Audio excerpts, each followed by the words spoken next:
In our previous analysis, we broke down how tensions between Iran, the United States, and Israel have been steadily escalating, with retaliation cycles becoming more frequent and more complex.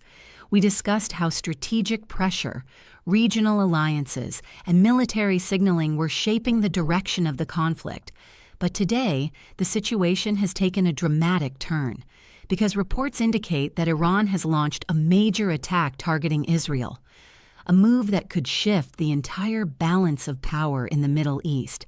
Tonight, we're going to break down what actually happened, why it happened now, and what it could mean for the future of this conflict. Did Iran just cross a major red line? Was this attack meant as a warning, or the start of something much bigger? And perhaps the most important question, how will Israel respond? And could the United States be pulled directly into the conflict? Because once retaliation begins in the Middle East, history shows that escalation can happen faster than anyone expects. Let's break down the facts, the strategy, and the possible outcomes. According to multiple regional reports, Iran launched a coordinated attack aimed at Israeli targets. The operation appeared designed not just as retaliation, but as a strategic signal. Military analysts believe the goal was to demonstrate three things. First, capability. Second, reach. And third, deterrence. Iran wanted to show that it can strike when it chooses, and that it has multiple ways to do so. Israel, however, maintains one of the most sophisticated missile defense systems in the world. Systems like Iron Dome and Arrow defense are specifically designed to intercept incoming threats. But even the strongest defense systems face challenges when attacks involve multiple layers and multiple launch points. Timing is everything in geopolitics. Iran rarely acts without strategic calculation. Under the leadership of Ali Khamenei, Iran's military strategy focuses heavily on deterrence. The idea is simple. If Iran can show it has the ability to respond forcefully, it discourages future attacks. But the timing also suggests something deeper. Iran may be trying to send a message not only to Israel, but also to Washington. Because whenever tensions rise between Tehran and Jerusalem, the United States becomes a central player, and that's where things get complicated. Now the focus shifts to Israel. Prime Minister Benjamin Netanyahu faces enormous pressure to respond. But the way Israel responds could determine whether this situation escalates further or stabilizes. There are several possible options. Israel could launch limited retaliatory strikes designed to signal strength without triggering wider war. Another option would involve targeting military infrastructure linked to Iranian forces or regional allies. And in the most extreme scenario, Israel could expand the conflict into a broader military campaign. However, Israeli leadership knows that escalation carries enormous risks, because Iran has built a network of regional partners and military capabilities that extend far beyond its borders. Whenever Israel and Iran move closer to direct confrontation, the United States becomes a critical factor.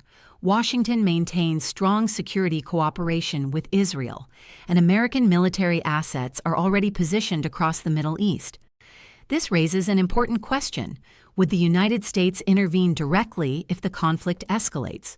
Former President Donald Trump previously pursued a maximum pressure strategy against Iran.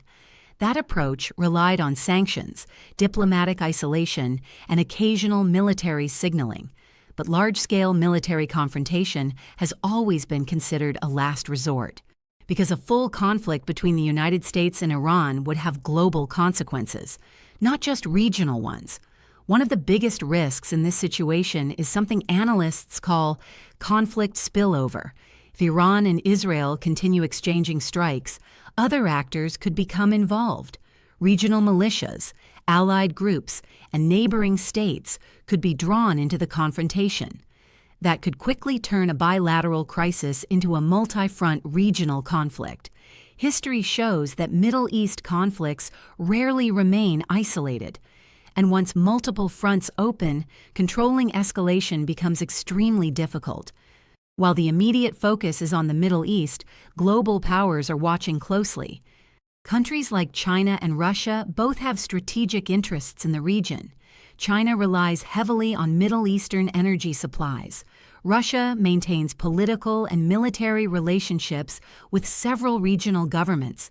Neither country wants a full-scale war, but both understand that instability can shift global power dynamics. That's why diplomatic channels behind the scenes are likely working overtime right now. The big question everyone is asking: are we on the edge of a larger war? The answer isn't simple.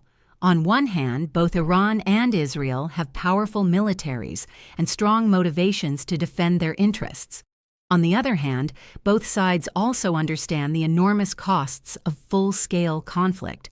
That's why many confrontations in the region operate within a delicate balance: escalation, followed by restraint, signals, followed by negotiations. But the danger lies in miscalculation. One mistake, one misunderstood signal, and events can spiral quickly. Over the next few days, several signals will reveal where this situation is heading. Watch for Israel's military response. Watch for statements coming from Tehran, and watch for diplomatic moves by Washington and other international actors. If leaders emphasize de-escalation, tensions could gradually stabilize. But if retaliatory cycles continue, the risk of wider confrontation will grow. Right now, the world is watching carefully, because the next decision made by any side could shape the future of the region. Now, I want to hear your perspective. Do you think Iran's attack was meant purely as a warning, or do you believe this could trigger a much larger confrontation in the Middle East? And how do you think Israel and the United States will respond in the coming days? Share your thoughts in the comments below. Your analysis and opinions are always welcome. Just keep the discussion respectful. And if you want more deep geopolitical breakdowns like this, make sure to subscribe. Because in situations like this, the story evolves quickly, and we'll continue tracking every major development.